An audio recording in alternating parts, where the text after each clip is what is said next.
Assalamualaikum, selamat sejahtera. Terima kasih lagi bersama dengan Cikgu Aisyah Channel dan kita telah masuk bab 11 bagi transformasi isometri. Tajuk ni sebenarnya consider sebagai penting juga kerana dalam bab tingkatan 2 kita akan belajar dalam transformasi ni 3 perkara iaitu translasi, putaran dan pantulan. Nanti waktu tingkatan 3 kita akan belajar bahagian pembesaran.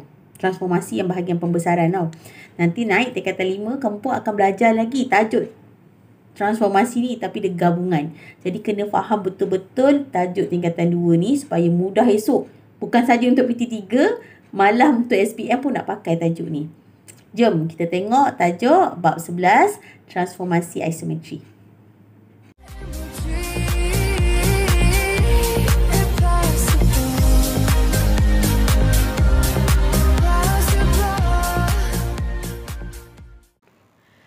Okey, jom kita tengok bab 11. Transformasi isometri. Okey. Jadi sebelum kita masuk jalan kerja tentang tajuk bab 11 ni, kita fahamkan dulu maksud transformasi. Transformasi isometri. Transformasi ni apa? Macam Transformers. Memang pun ada macam Transformers. Kenapa? Berlaku perubahan. Perubahan macam mana? Jom kita tengok maksud dia tu. Okay, transformasi ialah satu pemindahan titik atau objek pada suatu satah kedudukan baru mengikut syarat tertentu. Maksudnya dekat sini, bila kita tengok satu objek tu, nanti kamu akan terima satu gambar tau. So, gambar tu akan berlaku perubahan, pemindahan daripada satu tempat ke tempat yang lain. Mengikut syarat yang tentu. Syarat apa kamu akan belajar nanti dalam video yang akan datang, yang depan-depan ni. Saya akan explain satu demi satu. Dan itu kita panggil dia transformasi.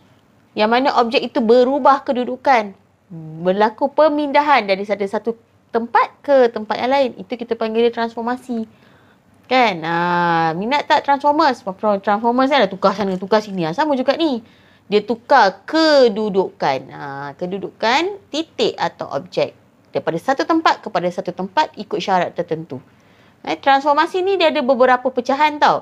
Nanti kita tengok nanti. Yang nombor 2, bentuk asal. Sebelum dia berubah daripada satu bentuk ke tempat lain tu kan. Sebelum dia berpindah, itu kita kenali dia sebagai objek. Dan apabila dia telah berpindah kedudukannya pada syarat yang tertentu, dia akan dikenali sebagai image. Dan kita ada objek, kita ada image lah. Bila tak berubah lagi, sebelum dia berubah, kita panggil dia objek. Bila dia dah berubah kedudukan, kita panggil dia image. Yang ketiga, dua raja adalah kongruen jika kedua-duanya mempunyai bentuk dan saiz yang sama tanpa mengambil kira orientasi pergerakan. Maksudnya bila objek itu dia sama rupanya, saiz sama, dia punya bentuk sama, bila kita tengok, kita kenal dia sebagai kongruen. Jom kita tengok contoh. Contoh yang ni. Lagi faham sikit.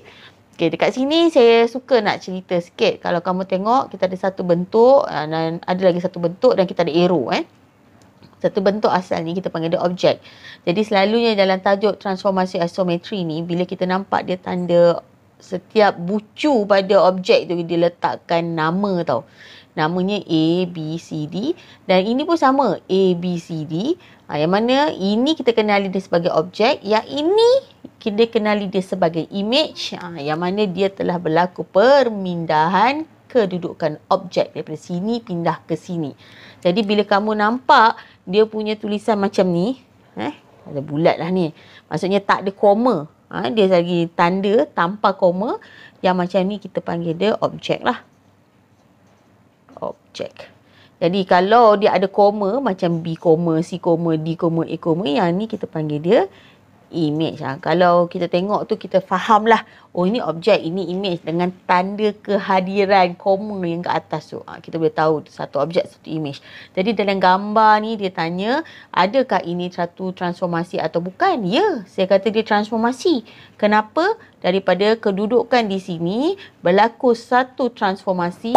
Transformasi ada banyak jenis, nanti kita belajar.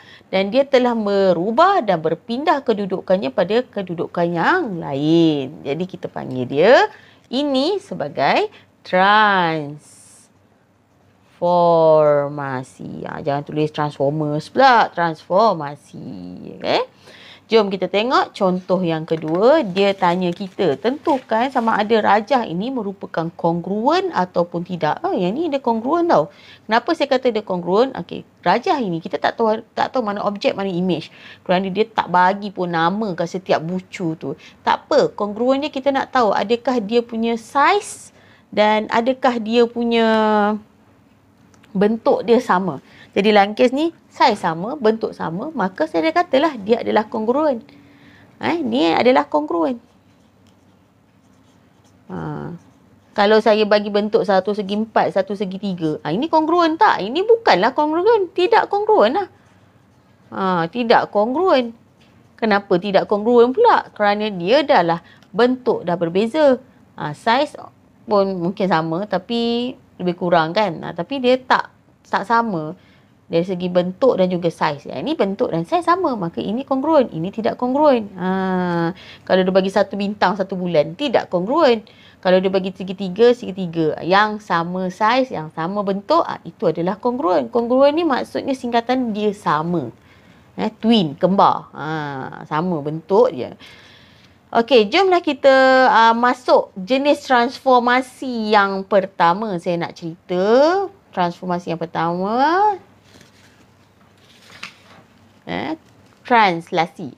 Transformasi ni ada beberapa jenis. Nanti tingkatan 2 ni kita akan belajar 3 jenis. Tingkatan 2 ni 3 jenis. Dalam tingkatan 3 kita akan belajar 1 jenis. Jadi dalam tingkatan 5 tak silap saya kamu akan belajar gabungan. Gabungan transformasi dalam satu soalan. Tapi dalam PT3 ni kita akan belajar asing-asing. Jadi maksudnya tajuk yang ni akan diguna pakai waktu SPM. Jadi kena faham betul-betul lah tajuk ni. Okey, kita nak tengok translasi. Apa maksud translasi? Translasi. Saya nak tulis kat sinilah translasi.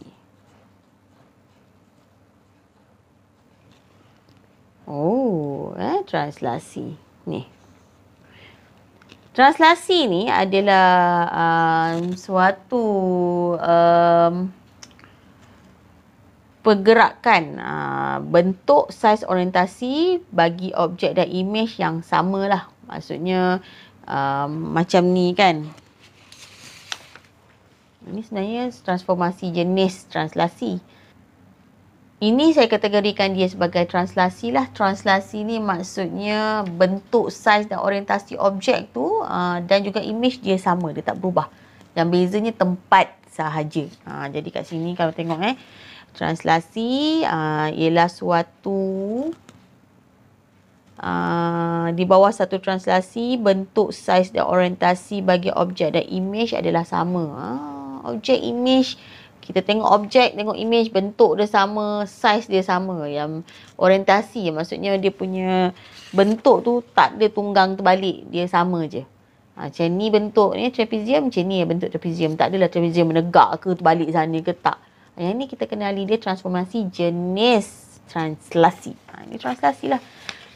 Yang mana dia punya ni yang penting ni. Yang penting ni bentuk, saiz, orientasi bagi objek dan image adalah sama. Mesti yang nak kena alert sikit. Jadi ikutkan translasi ni dia ada arah pergerakan yang ditulis dalam bentuk vektor translasi. Jadi kalau ikutkan dia tulis macam ni bentuk dia. Macam apa maksud ini? Nanti bila kamu tengok objek, kemudian kamu tengok image, kamu kena explain, kamu kena bagi tahu apakah yang berlaku daripada objek, macam mana boleh jadi image macam ni. Jadi untuk menerangkan sekiranya dia translasi, kamu perlu tahu cara nak terangkan arah pergerakan daripada objek pergi ke image tu macam mana. Jadi cara nak tulisnya kita guna kaedah vektor translasi, yang mana kita punya keadaan dia macam ni.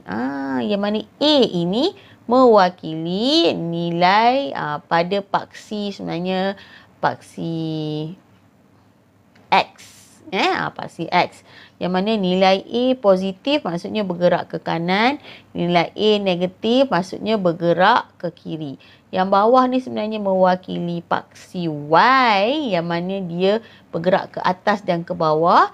Nilai yang positif bergerak ke atas, negatif bergerak ke bawah. Apa maksudnya ni? Jom kita tengok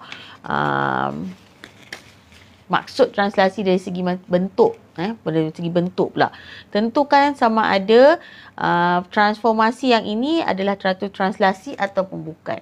Jadi saya tengok yang ni, sebelum kita tengok pasal vektor translasi, kita tengok dulu bentuk ni. Adakah ini adalah translasi? Saya kata dia bukan translasi kerana dia mempunyai bentuk yang sama.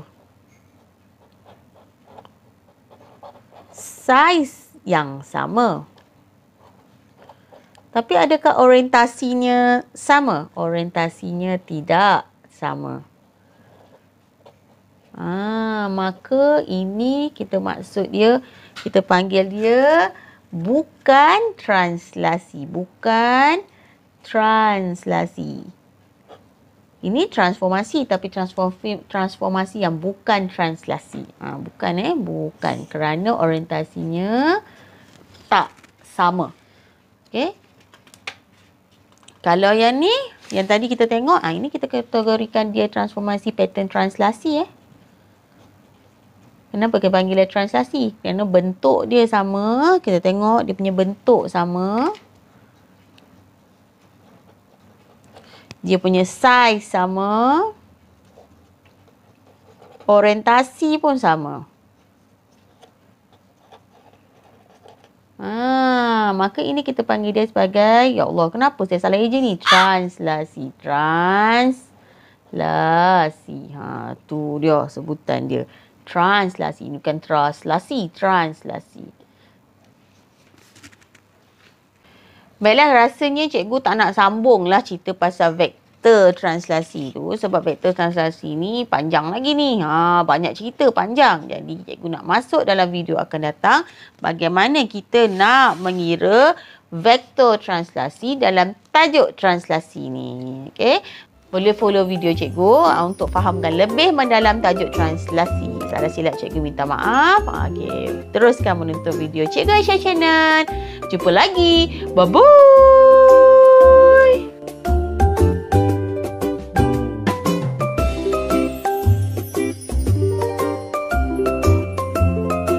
Cikgu Aisyah Channel.